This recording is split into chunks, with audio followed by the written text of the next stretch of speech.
Hello mga palangga! Ang ibabahagi ko sa inyo ngayon ay may kinalaman sa paglalaba. Siyempre, gusto nating mabilis tayong matapos sa ating paglalaba. Ang paraang ibabahagi ko sa inyo ay epektibo at napakahusay na paraan. Ang paraang ito ay hindi ginagamitan ng mga kamay sa pagkusot o washing machine. Ang gagamitin dito ay mga paa. Opo, tama ang narinig nyo, mga paa.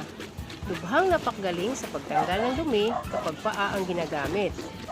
Ang paraang ito ay para lamang sa makakapal at sobrang duming mga labahin tulad ng kumot, bedsheet, tuwalya, shorts, cargo pants, jogging pants at kung ano-ano pa. Iniiwas ng paraang ito mula sa pagkakasugat ang inyong mga kamay. Ang kailangan nyong gamitin ay malalim na palanggana o malaking timba. Siguraduhin lamang na matibay ang gagamitin nyo.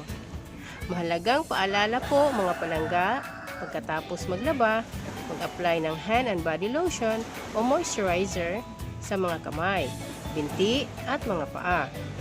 Sana makatulong at magustuhan nyo ang ibinahagi kong ito sa inyo. Hanggang sa muli!